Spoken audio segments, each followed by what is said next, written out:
2 days from now, the state of Minnesota is widely expected to make history and become the 12th state in the union to legalize gay marriage. The House passed the bill just 3 days ago, and the Senate is expected to do the same tomorrow. Once that happens, Governor Mark Dayton has already vowed to sign the bill into law, likely on Tuesday. The developments in Minnesota are just the latest in a broad and rapid national transformation on the issue of gay marriage. But there's an irony to this particular milestone in Minnesota, one that was set in motion 2 years ago. Back in May of 2011, Republicans controlled the state legislature there and voted to put a constitutional amendment banning gay marriage on the ballot for the November 2012 elections. But in that year and a half, the political winds shifted dramatically, and the blowback for Republicans was severe. So on election night 2012, the anti-gay marriage amendment was defeated, with only 47% of Minnesotans supporting it. And Republicans paid an even larger political price. In that same election, they lost control of both houses of the state legislature to the Democrats. Almost immediately, marriage equality advocates began lining up support. In February, State Representative Karen Clark officially introduced the marriage equality bill, pointing directly to the amendment's defeat as a factor. We had a trial run with a constitutional amendment, and the people of Minnesota spoke loudly and clearly, and I think my conversations with legislators indicate that many of them are paying attention to that vote. On Thursday, Clark and other marriage equality supporters celebrated in the state capitol when the Minnesota House voted by a margin of 75 to 59 to legalize gay marriage. I'm so grateful. You know, the people who are out there really made this possible. All the conversations that people have had with their families and friends. I want to bring in Aisha Moody Mills, advisor to the LGBT policy at the Center for American Progress, Pat Brady, former chairman of the Illinois Republican Party, Democratic State Senator Kelvin Atkinson of Nevada, who just came out last month on the floor of the Senate during debate on gay marriage, and Rachel Stassenberger, political reporter at the Star Tribune. And Rachel Stassenberger, if anybody recognizes that last name a little bit, a granddaughter of a Minnesota and national political luminary, Harold Stassen. Very proud of that. I just want to get that one in because I have a fascination with Harold Stassen. But Rachel, I mean, you've been covering this. It is amazing. Basically, it's a 2-year story now that started in May of 2011 with Republicans in the state legislature there kind of looking at what the Republican national playbook was last decade, which was put these anti-gay marriage things on the ballot, watch the conservatives come out and win and get elected with them. They put it on the ballot in November 2012, and something very different happened. Well, I would actually say it's been a 10-year story. We've been seeing constitutional amendment proposals in Minnesota. Michelle Bachmann was very primary in some of those early on. And finally, the Republicans took over the House and the Senate, and they passed this amendment to the ballot. And after a really long and intense campaign, spending millions of dollars with the anti-side having far more money than the people who are trying to pass this, Minnesotans said, you know what, we don't want it. And it was the first state to say that they did not want this constitutional amendment. And it seems there was collateral damage too. It seems you had the legislature that swung Republican, in 2010, swung back to the Democrats in 2012, which gave them the power to put this into law. Absolutely. And one of the things that we saw is that, you know, in other states where these were on the ballot, Republicans came out in droves. And in Minnesota, this sort of dominated the conversation. Unlike previous years, we were not a presidential battleground. We had a U.S. Senate race that really the Republicans weren't taking hold. And so the conversation in Minnesota around the election, the money, the energy, was almost all on the defeating the amendment side, which brought a lot of other Democrats out. There was an ad. I want to play this ad. You talk about that money on, but here was an ad for the amendment. These are supporters of banning gay marriage in Minnesota, and we talk about how the sort of political winds were shifting in the 18 months from when they proposed it to the election. This was one of the messages that they went with. I think this is an ad where they sort of acknowledged the basic popularity of standing up for gay rights and still tried to couch it into an anti-gay marriage message. And this is what they put on the air.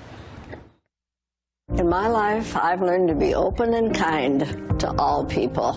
Everybody knows somebody who's gay. Gay or straight, we're all entitled to love and respect.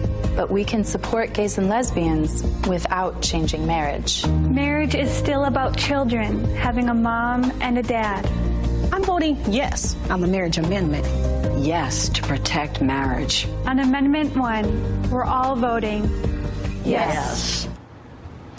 Well, the rest of the state didn't see it that way, but it's interesting to me that there's sort of a bow there to, you know, the political winds have shifted, that the gay marriage opponents recognized that, you know, simply running just on sort of demonizing gay people wasn't going to work. Well, exactly, because there's absolutely nothing that comes out in that commercial, and there's no other example that they can use to show how marriage, how everyone being able to be married, to get married, somehow denigrates the institution of marriage. And that's an argument that they've been trying to run on that just completely falls flat. My marriage to my wife in no way affects my neighbor's marriage to, you know, their partner. And that's the argument that they've been trying to make that just, you know, doesn't resonate because it's ridiculous. I think it's funny because one of the lines that I used on the floor, which was not preempted, was that if this interferes with your marriage, that your marriage was in trouble in the first place. Mm-hmm. And what I find, and I look at, and I've seen the video that you showed before, and what I always find offensive is that what the one lady said that about children and marriage and being between a dad and a mom, mm-hmm. and I just find that offensive. I mean, I have a 17-year-old daughter whose mom is very involved and has a father myself who is very involved, and so she still has her mom and her dad. So that's a blown out argument. That's kind of old. That's the argument that they made, that marriage is only to have kids versus it's a commitment to adults, consenting adults, into a loving relationship and commit to one another.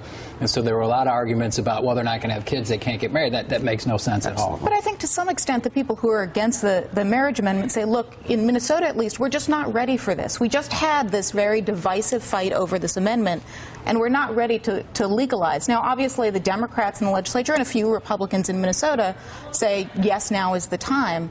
But there's still a lot of discomfort. I mean, you all have experienced that personally. And so what the people who don't want this to pass say is, it's just not the time yet. Well, is it? I wonder, maybe it's in Minnesota, maybe in Illinois, maybe in Nevada, but I wonder, have the experiences of states that have had gay marriage for, it's been more than 10 years, or it's been 10 years, whatever it is, it's close to 10 years in Massachusetts. I can't count, I don't know. But it's been basically a decade in Massachusetts, and I think everybody would agree. Massachusetts is still Massachusetts. The sky didn't fall. Right. I think that's the key lesson here. Yeah. The sky didn't fall. In every single state where we've had marriage, the argument was, oh my God, all marriages are going to fall apart. Kids are going to be, you know, in these like unsafe environments. They're going to hear these messages that we don't want them to hear. And the reality is that none of that has happened. The sky hasn't fallen. And in fact, marriage as an institution has actually safeguarded more families. It's actually created stronger family units economically, emotionally, and otherwise. And so plus the business community wants it. The business community wants it. It's a way, in Illinois, you don't have it. That serves as a detriment to people bringing business to Illinois. And that's an argument for it that's has nothing to do with some of the other more emotional arguments. Well, Pat, you mentioned the business community, and the business community, you know, and a lot of, you know, frequently aligned with the Republican Party, and that's sort of a part of this too. You know, Rachel mentions in Minnesota, not many Republicans were on board. We're seeing this in other states, and Pat, you have a very interesting and personal experience with this in Illinois very recently, and I want to get into that after this. So, Pat, you announced this week that you are stepping down as the chairman of the Illinois Republican Party, and it's a fascinating story to me just reading this. You support marriage equality. You're not the only Republican in Illinois with that position. Mark Kirk, the highest-ranking Republican state, Senator Kirk, came out for it as well. So. But this was sort of this caused a lot of friction within the party, and it sort of led to this sort of unfortunate moment for you. Yeah, but, you know, I think I did it because I truly believe that this is the conservative position, that we shouldn't be in the business of marriage, and if two adults want to enter a loving, committed relationship, they should be allowed to do that. To me, that's entirely consistent with conservative Republican principles. A very small group of the Central Committee, which regulates the state party, a couple people thought that wasn't such a good idea and basically forced me out. But it's up in Illinois this week. I think it's going to pass, and I think most Republicans, and a lot of people didn't want to get on the record like Senator Kirk did, do support it and recognize, you know, the true conservative position is support of marriage equality. Well, that's right. So in Illinois, it's passed the state House, but not the state Senate. Is that right? It's up this week. Right, and the governor. The other way around. It's passed the Senate. Not the House. I keep getting these things confused. But and the governor said he'll sign it. So Illinois, we could be adding to that list of states. Hopefully, maybe this week. It's on the Speaker's desk. We hope they have the votes, and hopefully it'll be called this week. But the question I have about, as this question sort of goes nationally, you know, there are a lot of states that aren't, you know, pure blue states where if it's going to become the law, it has to have Republican support. And if we look at Minnesota, for instance, this week, this is the breakdown by party of the vote in Minnesota on gay marriage, and you can see this was a one-party vote. I mean, Democrats were basically all for it, and Republicans were basically all against it. You know, only a handful of crossover votes. It sounds like in the Senate there might be a little more Republican support, but again, this is basically, Rachel, a Democratic initiative in Minnesota. That's right, but that handful of Republican votes is very hard fought and hard won. I mean, you know, as you know, for some Republicans, saying any support for same-sex marriage is political suicide. In Minnesota, we see that there were 4 votes for it by thoughtful Republicans. There were 2 Democratic votes against it in the House. We actually have a Republican co-author in the Minnesota Senate from a conservative district who says, in part, this is sort of a libertarian belief. You know, let's let this happen. It's about freedom. So I think that debate is still ongoing, and we saw even in Minnesota something that would have been unimaginable in some of the time I was covering the state, is that Republicans came out with a civil unions bill early this year. Now, that was rejected. This was basically to forestall, yes. We'll do civil unions instead of gay marriage. Yes, but a couple of years ago, that would have been unimaginable and in fact, Democrats were offering civil unions as sort of an alternative to a constitutional amendment at one point. So we see how much things have changed, that Republicans were the folks behind civil unions this time. But and as partisan as it is, it's also generational.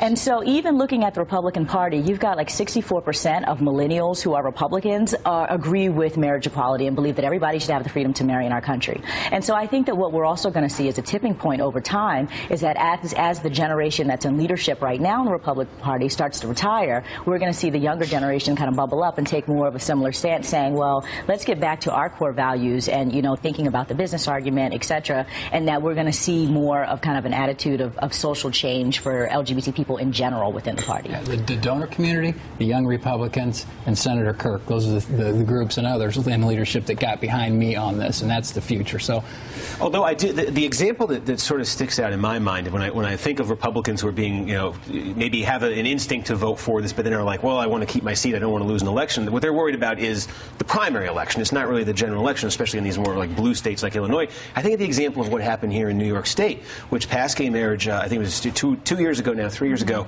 and there were 4 Republicans in the state Senate that went along, and the business community rallied behind them and said, we want this too, we're going to fund you, we'll protect you in these primary challenges, and you know what?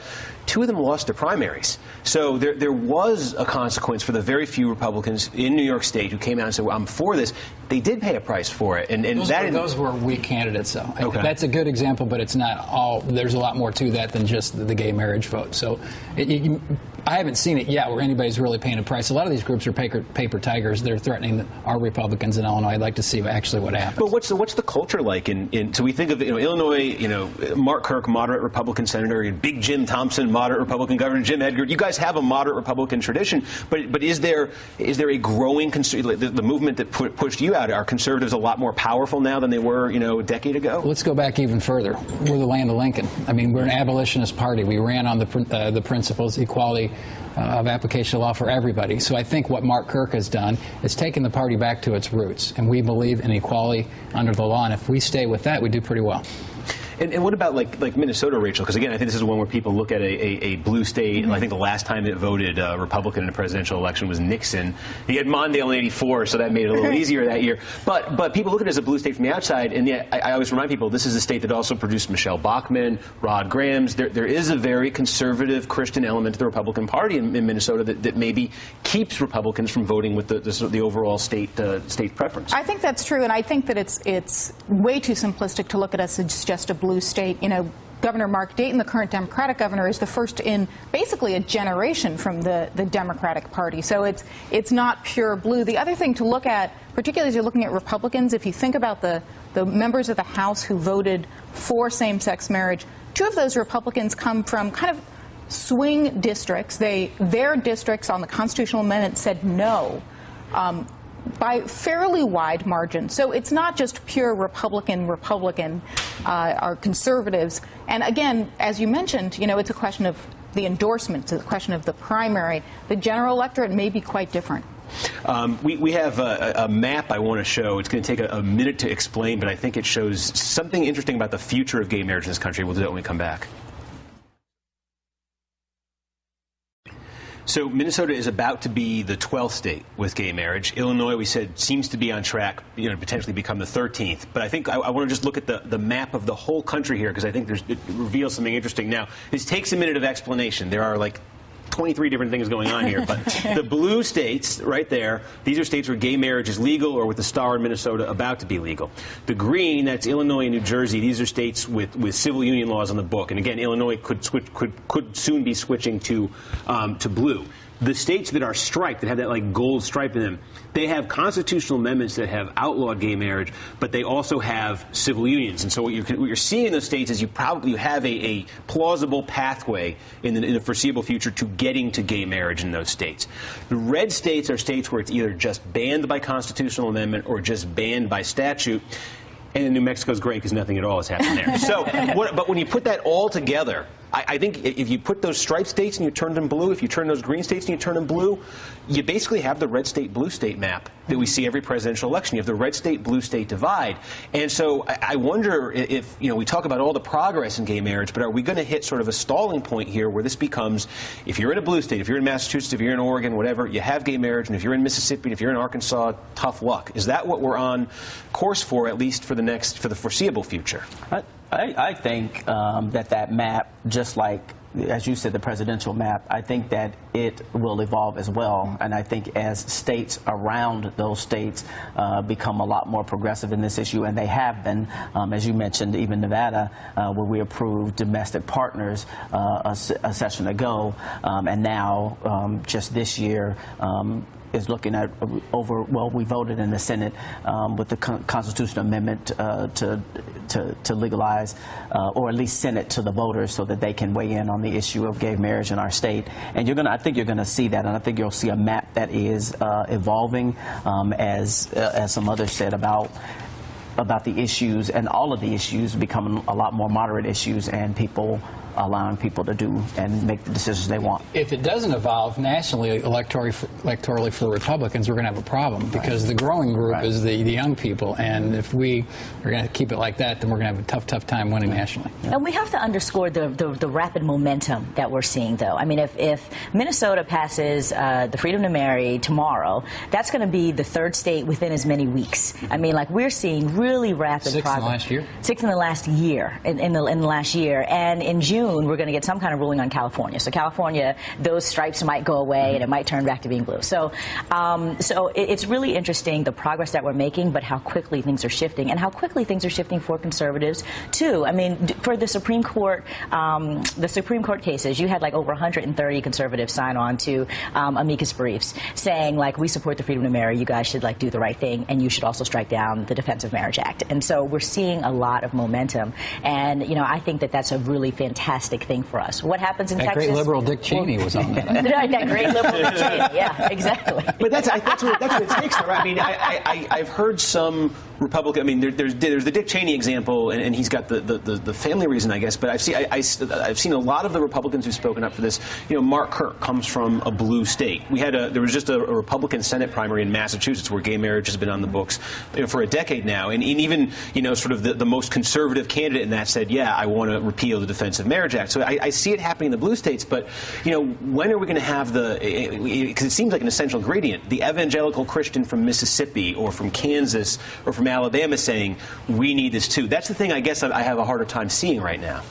Well, we can't answer for those groups obviously sitting here, and so they'll have to come on your show and explain when their evolution is going to take place. But I think what we're saying is we're seeing conservatives, and we're seeing even conservatives in our own state. I had a conservative woman in the House come to me right after our vote in the Senate and said, I'm proud of you, I wanted you to know that I'm going to support the measure when it comes over to the House. And the Assembly heard the measure this past week, and she didn't tell anybody why she was voting for it, well, initially, but when she went and testified in the committee and said she was voting for it, she came out and said that her mom is gay and her mom has a partner, and she's in favor of it because her mom should be able to marry the woman that she's been in love with the last, I don't remember how many years, but that's why she was supportive. And I mean, it shocked the House again, and I guess Nevada can't get any more shocking news with this. You actually hit the nail on the head in a previous segment when you talked about what was happening in South Carolina,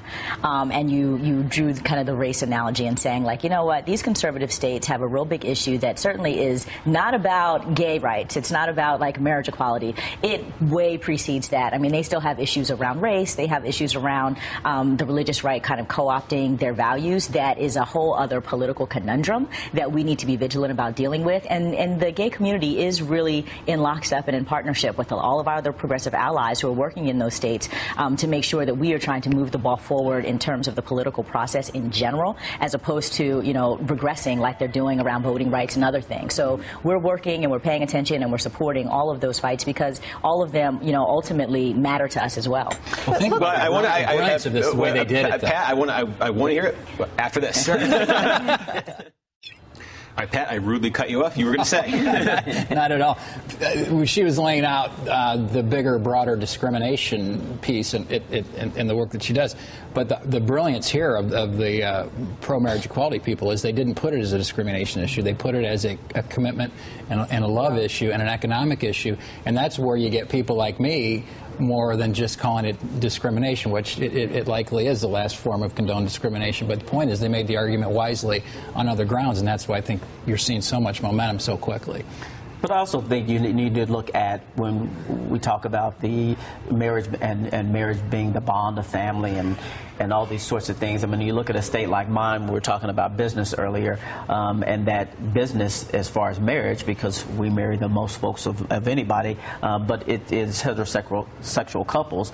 But on the other end of the spectrum, we're also very high in divorce, and that's not gay folks that are getting divorced. And so you really have to look at it, and from a business sense, it makes sense in our state. And so you see business communities running polls now that they weren't running before, trying to see where they weigh in on the issue, and all of those polls are suggesting that our state and other states are ready to embrace this type of change. I can't tell you how many people in Massachusetts I've talked to who support gay marriage who like to point out the low divorce rate in Massachusetts. It has not ruined family life there, but it's striking. We set this up at the beginning of this discussion. Just Minnesota, to bring it back to Minnesota, you know, it felt to me like what the Republicans in Minnesota were trying to do was just sort of the 2012 version of what Karl Rove and the Republicans did, you know, in 2004, and just the idea of we're gonna put this on the ballot, and this is gonna be the magic solution. And you know, I wonder, have we at least gotten to the point where we've seen the last of those sort of proactive tactics by gay marriage opponents, where they at least recognize they're sort of permanently on the defensive now? They may still have a lot of, you know, sort of readouts on the map, but they're permanently on the defensive on this issue. Well, if you look at your map, I mean, you looked at all that red. They already answered that question in so many states. In the majority of states, in fact, there are constitutional amendments that would ban same-sex marriage. So for some of these states, the campaign is over, but it's over not on the same-sex marriage. But does it, like in Minnesota, so if Governor Dayton signs this thing this week, for gay marriage opponents, do you think, does this end it? Or is this going to be like nationally with health care, where 3 years from now they're still trying to repeal Obamacare and they're their 39th vote? Do you think this ends it? Look, I don't think it ends the conversation. I'm not sure that there are any Republicans in a position to change it anytime soon. You know, the Minnesota House is up next year, but the Minnesota Senate is not. So it would take them another presidential year to try again. And frankly, with what we've seen in the polls on all of this, who knows where the polling is going to be? Who knows where people are going to be in 2014, in 2016, in 2020? And we don't know that, but we do know that the polling is much different than it was in 2002, 2003. Again, look at a state like mine. And what's funny is, you know, this in our state it is called, we were defining the definition of marriage. And so and that definition meant marriage between a man and a woman. But if you look at those and look at even where our state has evolved from since then, I mean, in 2002, let's just be honest, it was a political issue. As you said, it was for Karl Rove and the rest of them to get all of the Republicans out of their houses and to the polls, and it worked. And look at this, just the last year. I mean, this week is the 1 year anniversary of President Obama coming out in support of marriage equality, right? When before that, we had a little bit of a majority, like barely a majority of people in the country who supported marriage equality. Now we have a significant majority, and that's just in the last year. And we've won 4 states. Well, we've won 4 states plus 2 plus hopefully another one. But we're seeing so much change happen in a short amount of time in terms of the poll numbers that I don't think that those type of attacks will even be sustainable. I don't think that there'll be an appetite for them.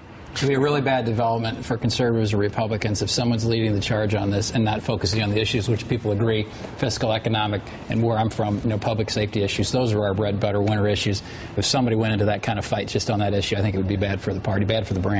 I wonder so many times when you look at Republican office holders, if a lot of them, there are plenty of true believer, hardcore conservative Republicans, don't get me wrong, but I wonder if a lot of Republican office holders right now kind of secretly wish somebody could just take this issue off the table. It wouldn't be something they'd have to worry about in the primaries, and they don't want to deal with it. But there is that pressure of, I say, especially in those red states, that deeply, deeply conservative base. And until that, comes around on gay marriage, that red state, blue state map might be something that's with us, at least for the next few years. Anyway, what should we know for the news week ahead? My answers after this. So what should you know for the week coming up? You should know that the 19-year-old seamstress who spent more than 2 weeks buried alive in the rubble of that horrific factory collapse in Bangladesh is recovering in a hospital and is in generally good condition, according to her doctors. While Reshma Begum survived, the death toll from what is now the worst garment industry disaster in history passed 1,100 yesterday, and authorities say they have nearly reached the bottom of the wreckage. One official said, quote, "We will not leave the operation until the last dead body and living person is found." You should also know that the Bangladeshi government says it has closed 18 garment factories in recent days for failing to meet work and safety standards. This week, the IRS Inspector General's office is expected to release its report on why IRS workers in Cincinnati singled out groups with the words Tea Party or Patriot in their title for special scrutiny in granting tax-exempt status. Fox News and the right-wing media are already jumping on the IRS for this, and you should know that they're totally right in doing so. The scandal is real, but as Ezra Klein points out, you should also know that the far more damaging scandal is how little the IRS enforces the laws meant to keep tax-exempt groups on both sides of the aisle out of partisan politics. And finally, you should know the concentration of carbon dioxide in the atmosphere has reached its highest level in human history, 400 parts per million. The latest data was reported on Friday, and while this is a largely symbolic milestone, it is truly unprecedented. You should know the skyrocketing levels of carbon dioxide are man-made and that we are already feeling their impacts. More storms, more wildfires, more drought, and rising sea levels that threaten our coastal communities. You should know that despite all of this, on Thursday, Republican senators boycotted a confirmation hearing for the president's nominee to head the EPA, Gina McCarthy, by not showing up to vote. The Republicans said McCarthy hadn't been transparent enough, this coming from a group that chose to be invisible. There's another meeting on McCarthy's nomination expected this week, and you should know the fight against climate change is not over, no matter how many Republicans stand in the way. I want to find out what my guests think we should know for the week ahead. Let's start with Aisha. Well, you should know that next week it's likely that the Senate is going to vote on amendments to the immigration bill that would equalize the unification process for same-sex couples who are binational. A lot of people think that adding that LGBT, if you will, amendment would derail the bill. But you should know that, one, it shouldn't, because beyond those binational couples, there are over 260,000 LGBT undocumented immigrants who are living here in the United States that also need that immigration reform bill. And so this is an LGBT issue beyond that amendment, and we need to pass it. You should already know it's Mother's Day. Happy Mother's Day to my mother, Mary Jane, and my lovely wife, Julie, who's at home. But in the great state of Illinois, the Marriage Equality Amendment is sitting on the Speaker of the House's desk. It could be called for a vote this week. Hopefully we can get enough people, including some Republicans, behind it. So Illinois returns to its greatness and representing the land of Lincoln as it should. All right, Kelvin. Thank you. And you should know that my Republican friend to my right just stole my line with the Mother's Day. but mine too. But you should know, I mean, and even in the state of Nevada, that the House will be taking up the issue this week, and so we'll really get an opportunity to see where our state is when we have, which I still consider a historic vote coming out of that House, and we'll be moving forward with the momentum that Aisha was talking about earlier. All right, and you should know, since we've already discussed it, that on Monday the Minnesota Senate will be taking up the same-sex marriage bill. And what we saw in the Minnesota House was a very civil debate. If you want to see good people calmly explaining their differences, some tears, some hugs, you might tune into that. And then, if that's not enough, you could turn over to the Minnesota House, where they'll actually likely be debating a measure that would say that you can't prohibit gay people from serving on juries. So you'll see that measure coming forward as well. And then we'll have taxes and spending and get back to our regular partisan. That's right. I didn't know you could prohibit them from serving on juries. That's a whole other segment. All right. My thanks to Aisha Moody Mills from the Center for American Progress, Pat Brady, former chairman of the Illinois Republican Party, Democratic State Senator Kelvin Atkinson of Nevada, and Rachel Stassenberger of the Minneapolis Star Tribune. Thanks Thanks for getting up. And thank you for joining us. We'll be back next weekend, Saturday and Sunday at 8 Eastern Time. Coming up next is Melissa Harris Perry on today's MHP. A first for Melissa, devoting the entire program today to one simple, powerful proposition: that poverty in America can be solved. Join Melissa as she meets the innovative thinkers and doers America needs to forge a future without poverty. That's Melissa Harris Perry. She's coming up next, and we'll see you next week here on Up.